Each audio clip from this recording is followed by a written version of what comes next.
Salut! Aujourd'hui, on va s'intéresser au cerveau. Oui. Alors, parce que c'est très grand là. Voilà, alors un peu... Là, c'est mieux là? Voilà, là on est... Salut! Aujourd'hui, on va s'intéresser au cerveau et à ses capacités incroyables. C'est ce qui me plaît le plus et je crois que c'est ce qui vous plaît aussi. Vous vous demandez pourquoi certaines personnes sont des génies et d'autres ne le sont pas? Moi, je me le demande régulièrement, tu vois. Ah bon? Ouais. Ah bah ça alors. Comment tu fais pour être aussi génial, Loïc? Merci. Et en vrai, est-ce que c'est de la chance ou est-ce que c'est de l'apprentissage? Mais surtout, est-ce que vous pouvez, vous aussi, le devenir du jour au lendemain? Est-ce qu'on peut déclencher ça? La réponse, c'est un oui. Et en faisant mes recherches, j'ai enfin trouvé la méthode pour devenir un génie. Et en vrai, c'est pas difficile. Loïc? Oui. J'ai générique. Si vous avez toujours rêvé de devenir un génie, c'est maintenant ou jamais. Vous avez juste besoin d'un truc, c'est tout bête. C'est un gros coup sur la tête avec un petit traumatisme crânien pour débloquer le savant qui est en vous. Voilà. Ok, bah tu peux nous montrer s'il te plaît un petit exemple sur toi, ta personne? Non, parce que moi je dois faire la vidéo avec eux, du coup tu veux pas toi être mon cobaye plutôt? Ah oui, mais parce qu'en fait moi je dois cadrer, ensuite il y a le montage, c'est... Ouais. Et en même temps, t'as pas tort Loïc, parce que la proportion des personnes qui développent des facultés exceptionnelles après une blessure est inférieure à 1 pour 1000. En fait, c'est pas beaucoup, c'est plutôt risqué. Mais quand ça arrive, on appelle ça le syndrome du savant acquis, qui permet d'avoir des idées de génie et des compétences vraiment hallucinantes. Savant acquis? Du savant acquis? C'est pas ce que t'as dit? Non, du savant acquis. Le savant acquis. Ah, okay. Le savant acquis. Mais peut-être j'articule mal hein, des fois. C'est le savant acquis. C'est acquis? Je sais pas, il a acquis ce savon. Alors, donc je disais le syndrome du savant acquis qui permet d'avoir des idées de génie et des compétences vraiment dingues. Genre des compétences un peu ouf que personne peut avoir. Exact. Genre imaginons, genre un truc serait impossible, c'est genre tu dépenses de l'argent. Ouais. Ok. Mais en même temps que tu dépenses de l'argent, t'en gagnes. Ça Ouais. c'est impossible. C'est pas complètement impossible ça. Ça existe déjà Loïc. Et vraiment, c'est le partenariat d'aujourd'hui qui s'appelle Igral. Et là, il n'y a pas besoin d'avoir un cerveau spécial pour comprendre ce que c'est, pour s'en servir tout le temps non plus. Je vous explique. Igral, c'est un site, une appli, une extension gratuite qui permet d'avoir un cashback chez plus de 1700 vendeurs. Alors, comment c'est possible? C'est quoi un cashback? C'est très simple. C'est quand vous dépensez de l'argent, vous avez un retour après dans une cagnotte chez Igral. Ils vous remettent de l'argent en fonction de votre dépense. C'est ça un cashback. Et ça, comment c'est possible, vous allez me dire? Eh bien parce que Igral touche une commission à chaque fois qu'il y a une vente chez l'un de ses marchands et vous reverse du coup une partie de la commission sur votre cagnotte Igral. C'est comme ça que ça fonctionne. Du coup, dès que vous avez 20 € dans votre cagnotte, vous pouvez demander un virement bancaire, PayPal ou un chèque cadeau. Je vous montre, c'est pas compliqué. Je vais aller regarder sur le site de YouCulture pour voir les cadeaux de Noël que je vais faire. Potentiellement mes propres livres parce que mes livres sont sur YouCulture donc c'est quand même très pratique pour offrir mes livres. À côté du lien, on voit déjà le picto qui montre que Igral a détecté que c'est un site partenaire, ça c'est super pratique. Et si je clique dessus, l'extension s'active en haut et je vois qu'il y a 5% de cashback en ce moment. J'ai plus qu'à l'activer et ce qui est cool c'est que le cashback fonctionne aussi avec les codes promo et les soldes. C'est pas le cashback ou le code promo, tout fonctionne ensemble. D'ailleurs des fois il y a des codes promo qui sont proposés directement en haut par Igral. Autre exemple avec le kiosque Mag, vous pouvez avoir jusqu'à 4 € de cashback si vous voulez vous abonner à un magazine par exemple ou à quelque chose comme ça. Vous pouvez aussi passer par le site d'Igral pour affiner votre recherche directement par catégorie. Là je vois qu'il y a du cashback et des codes promo chez Kobo, donc je vais aller prendre mes e-books là-bas. Si Igral vous intéresse, vous avez un cadeau en plus. Si vous passez par mon lien, il vous offre 10 € dans votre cagnotte en cadeau de bienvenue au lieu de 3 € qu'ils offrent en temps normal en cadeau de bienvenue. Le lien est tout en haut de la barre d'infos. Vous avez juste à cliquer dessus pour découvrir un peu plus ou télécharger l'extension par exemple. Voilà, merci Igral. Maintenant que vous savez faire du cashback, revenons à notre syndrome du savant acquis. Suite à un traumatisme crânien, un accident vasculaire cérébral ou une maladie qui touche le système nerveux central, le cerveau peut se mettre à développer des dons artistiques ou intellectuels un peu hors du commun. Berin Brogard, une neuroscientifique de l'université du Missouri, a expliqué que lors d'un choc, des cellules du cerveau peuvent mourir et donc libérer une énorme quantité de neurotransmetteurs. Les substances chimiques que ça libère sont susceptibles d'activer des zones cérébrales en particulier, mais qui jusqu'à présent étaient complètement inactives dans le cerveau. Mais il faut savoir qu'il existe le syndrome du savant et le syndrome du savant acquis. Et c'est très important de distinguer les deux parce que c'est pas la même chose. Du coup, bah oui, logique. Dans le cas du syndrome du savant, la personne, elle naît avec un trouble du développement, un autisme par exemple, tout en ayant des capacités un peu extraordinaires pour nous autres. C'est le cas de Kim Peek, l'homme qui a inspiré le personnage du film Rain Man. Je sais pas si vous l'avez vu, c'est un excellent film. Lui, il est né autiste et il a développé une mémoire exceptionnelle et des facultés de calcul mental qui étaient juste dingues. Mais à côté de ça, il était pas capable par exemple d'appréhender le prix d'un pain au chocolat. Donc il y a des choses un peu folles qu'il était capable de faire, et en même temps, il y a des choses où, socialement parlant, il était inadapté. Pour la petite anecdote, à 7 ans, il a mémorisé toutes les pièces du répertoire de Shakespeare dans les moindres détails, 39 pièces au total quand même, et le gars c'est une machine de guerre. Lorsqu'il allait voir des représentations d'un Shakespeare, il se levait pendant le spectacle pour dire aux acteurs, aux musiciens, attendez, c'est parce que le trombone, il est à 2 mesures trop rapide, donc si on pouvait attendre le trombone, ou non, parce que là, en fait, il y avait une virgule que vous n'avez pas respectée. Donc ça devait être très relou pour les artistes, mais en vrai, c'est hyper fascinant. Et comme je vous le disais tout à l'heure, dans le cas du syndrome du savant acquis, c'est donc acquis à un moment donné de la vie de manière complètement inattendue, lors d'un choc ou d'une maladie. Le psychiatre Darold Treffer... Préfère quoi? Darold préfère... Treffer. Très magnésium, oui. Treffer. Darold Treffer, un expert reconnu du syndrome du savant, a répertorié 330 savants dans le monde. 300 seraient nés comme ça, et les 30 autres seraient devenus comme ça au cours de leur vie à cause d'un traumatisme. 30 dans le monde, ça fait quand même un truc extrêmement rare. En général, lorsque vous faites un traumatisme crânien, il y a de fortes chances que vous ayez uniquement des séquelles graves, style hémorragie, perte de mémoire, etc. Donc n'essayez pas de le faire volontairement, quoi. En premier, on s'intéresse à Jason Padgett, un Américain de 50 ans qui lui n'a eu aucun souci. Le 13 septembre 2002, alors qu'il sortait d'un bar karaoké, il a été brutalement agressé dans la rue par 2 hommes qui l'ont notamment frappé à l'arrière de la tête. On lui a diagnostiqué une commotion cérébrale très sévère. Le matin, donc du lendemain, Jason remarque qu'il ne voit plus les choses de la même manière, mais c'est un peu dingue, hein. Alors que l'eau coulait dans son bain, il a remarqué que des lignes s'échappaient perpendiculairement à l'eau. Non mais en vrai, il regardait l'eau qui s'écoulait et il voyait des lignes perpendiculaires à l'eau. C'était limite, il voyait la formule mathématique dedans. Au début, j'étais effrayé et inquiet, mais après c'était si beau que je suis juste resté là dans mes pantoufles à regarder. Alors c'est un peu bizarre, je vous l'accorde, mais c'est fascinant. Jason se met à dessiner ce qu'il voit, des fractales, alors qu'il n'était absolument pas capable de faire ça avant l'altercation qui lui a causé ce choc derrière. Excuse-moi, les fractales, qu'est-ce que c'est les fractales? Eh ben écoutez, Lolo, je vais vous dire, ça fait longtemps qu'il n'était pas venu celui-là. Les fractales, c'est quoi? Les fractales, ce sont des figures géométriques hyper complexes, et quand on les dessine, ça donne ça. Et on peut zoomer de manière un peu infinie, enfin complètement infinie, je sais pas pourquoi je dis un peu, à l'intérieur.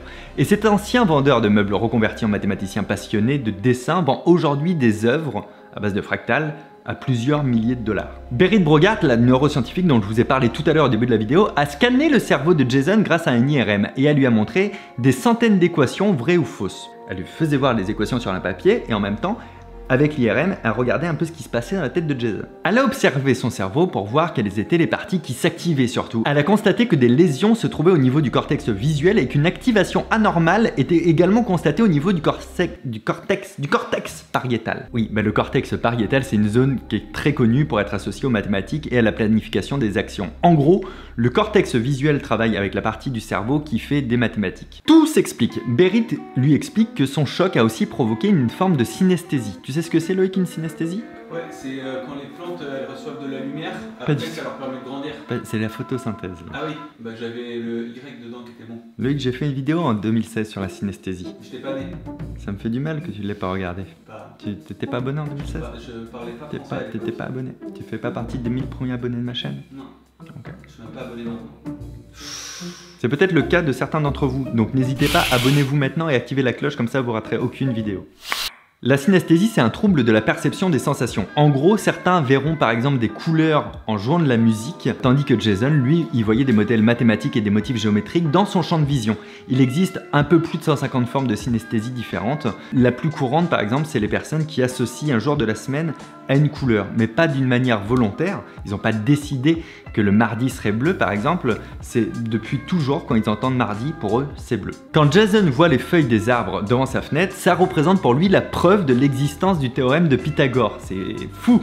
Quand il voit un arc-en-ciel qui rebondit sur sa voiture, ça lui prouve la puissance de pi. En gros, tout ce qui se trouve autour de lui a un sens mathématique. Et du coup, le mec, c'est bingo, aucune séquelle, Bingo. Bingo. Bingo quoi. Oui, bingo. Alors, c'était pas bingo, désolé. Il a pas touché le jackpot, il a quand même des séquelles. Malheureusement, devenir un génie, ça peut aussi rendre un peu psychorigide, puisque le traumatisme crânien de Jason lui a aussi provoqué beaucoup de tocs de propreté et une grosse anxiété sociale. Il est littéralement obsédé par les microbes, faut savoir qu'il se lave les mains jusqu'à ce qu'elles deviennent complètement rouges et qu'il peut plus faire de câlin à sa fille sans qu'elle ne se soit lavé les mains plusieurs fois juste avant. Ça lui arrive aussi de clouer des couvertures sur ses fenêtres et de refuser toute visite de l'extérieur, bref, vous avez compris, c'est pas forcément facile à vivre. On va voir maintenant ce qu'il en est pour Derek Amato, un Américain de 53 ans. Le 27 octobre 2006, ce qui devait être un bon moment, a tourné à la catastrophe pour Derek. Derek se tenait au bord d'une piscine, il a crié à son pote de lui lancer un ballon et en se jetant dans les airs pour le rattraper et tomber dans la piscine, il est tombé dans la partie qui est pas du tout profonde de la piscine où il s'est violemment cogné la tête contre le béton. Il a été emmené aux urgences où les médecins lui ont diagnostiqué une grave commotion cérébrale. Les médecins l'ont renvoyé chez lui pour qu'il puisse se reposer et les séquelles sont assez lourdes puisqu'il a perdu 35% de son audition, il a des pertes de mémoire, des maux de tête à répétition, forcément, et plein de choses comme ça. Mais il s'attendait sûrement pas à des conséquences positives. Une fois qu'il s'est remis de tous ces événements, quelques jours plus tard, il se rend chez un pote à lui, chez qui il est étonnamment attiré par un piano. Il pose ses mains sur le clavier du piano, il se met à jouer comme un virtuose. Faut savoir que Derek n'a jamais joué de piano de sa vie, il n'a jamais appris la technique et pourtant il se met à jouer de manière instinctive. En rentrant de chez son pote, Derek cherche sur internet des explications un peu à ce qui se passe. Il remarque alors que d'autres personnes ont vécu la même chose que lui, mais dans d'autres circonstances. Il a fini par trouver le contact du psychiatre Harold Treffer et Derek le contacte et se fait diagnostiquer le syndrome du savant acquis. Et là, on lui explique que son accident aurait conduit à une réorganisation de ses neurones qui lui permettrait a priori d'accéder à des zones qui étaient jusque-là inutilisées. Il faut savoir qu'avant son accident, Derek savait jouer quelques accords à la guitare, mais c'est tout, rien de plus. Il avait probablement une prédisposition à la musique qui a ressurgi suite à cet accident et dans sa compréhension de comment fonctionnait un piano, plus sa petite connaissance, toute petite de la guitare, tout s'est associé et depuis, il sait jouer. C'est fou. Pour le psychiatre Dr Dan Angie, il y avait une chance sur 100 millions de débloquer cette capacité de génie. Et tout comme Jason Padgett, il est aussi atteint de synesthésie puisqu'il voit la musique avec des carrés noirs et blancs qui tournent autour de sa tête. C'est à peu près comme ça qu'il l'explique. De là, il en traduit des notes qui lui permettent de composer, de jouer de manière instantanée. Il dit « Ce sont mes mains qui font le travail, elles exécutent uniquement ce qu'ordonne mon esprit ». Et on peut voir dans un documentaire qui lui a été consacré, Human's Limit, avec quelle facilité et fluidité il joue du piano, et ce depuis le premier jour. Pour lui, c'est comme si le fantôme de Beethoven avait sauté dans son corps, en mode « Vas-y, je m'y mets ». Vous dites quoi? J'entends pas, parce que je suis Beethoven. Dr Indre Viscontas, Dr Indre Viscontas au Conservatoire de San Francisco est impressionné par la fluidité de ses mouvements alors que la majorité des musiciens galèrent avec ça pendant des mois voire des années. Chez Derek, c'est apparu en une nuit. Le revers de tout ça, c'est qu'il est régulièrement pris de maux de tête hyper violents, perte de mémoire et une sensibilité à la lumière et au son. Mais ça l'empêche pas de vivre une vie normale et de dire que cet accident, selon lui, est la meilleure chose qui lui soit arrivée. Anecdote finale, aujourd'hui il s'est joué de plus de 8 instruments et il s'est d'ailleurs tatoué les notes de musique sur les bras. Est-ce qu'on pourrait dire qu'il a la musique dans la peau, du coup? Est-ce qu'il a les notes sur les bras? Non mais c'est une expression, imagine... Non mais attends, t'as pas... Le dernier génie dont je vous parle aujourd'hui s'appelle Alonzo Clemons, c'est un Américain, encore de 62 ans. Après avoir été blessé à la tête lorsqu'il était enfant, on n'a pas trop de détails en vrai sur l'accident, Alonzo développe un don incroyable. Alors qu'il était à l'école, tranquille, fond de classe, peinard, chill, il commence à réaliser des petites sculptures d'animaux grâce à de la pâte à modeler en argile. Il pouvait faire ça pendant des heures. On pouvait dire d'ailleurs, Loïc, qu'il était agile. Gilles. Je crois qu'on avait la même idée, mais c'est pas ça. Mais si, il s'était appelé Gilles. Ouais. Là, c'était Gilles. Il était agile avec de l'argile. Gilles. Et si l'argile était jaune, Gilles était agile avec de l'argile et jaune. Bah, je sais pas si elle était bien, moi.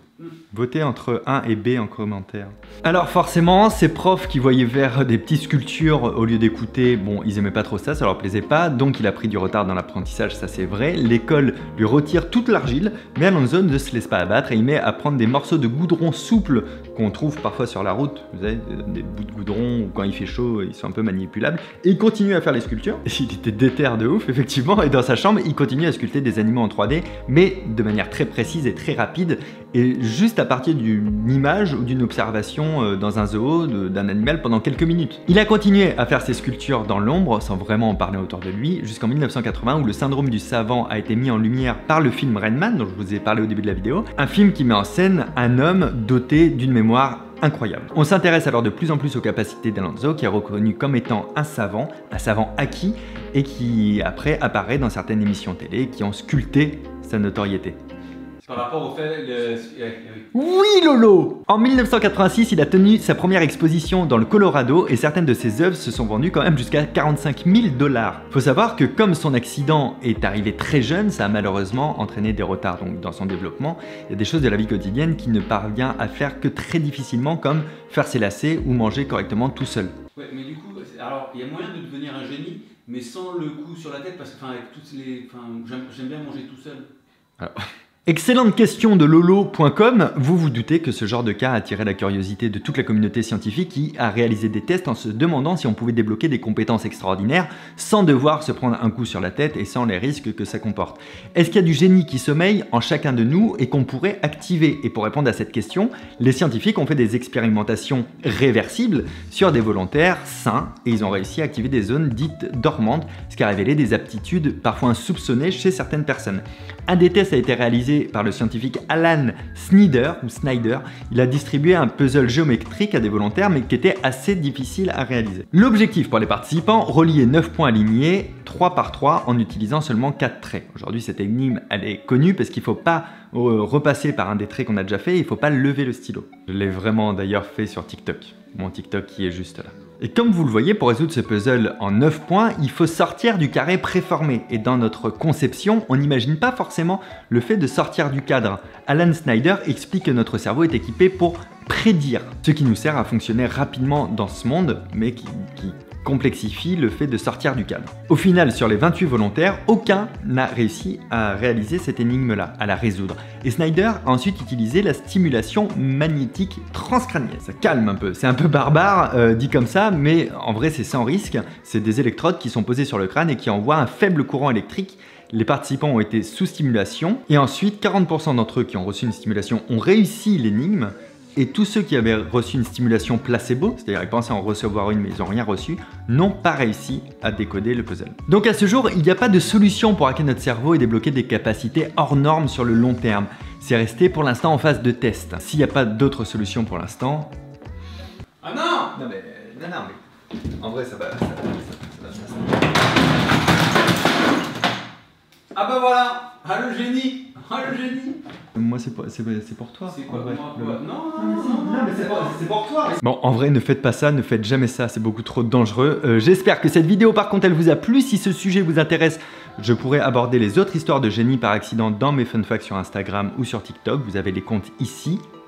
Voilà. Un grand merci à Igral pour ce partenariat. N'oubliez pas que vous avez 10 € en cadeau de bienvenue chez eux directement dans votre cagnotte si vous passez par mon lien qui est dans la description au lieu des 3 € que vous avez en temps habituel. Et si vous ne me connaissez pas, je m'appelle toujours Fabien Olicard.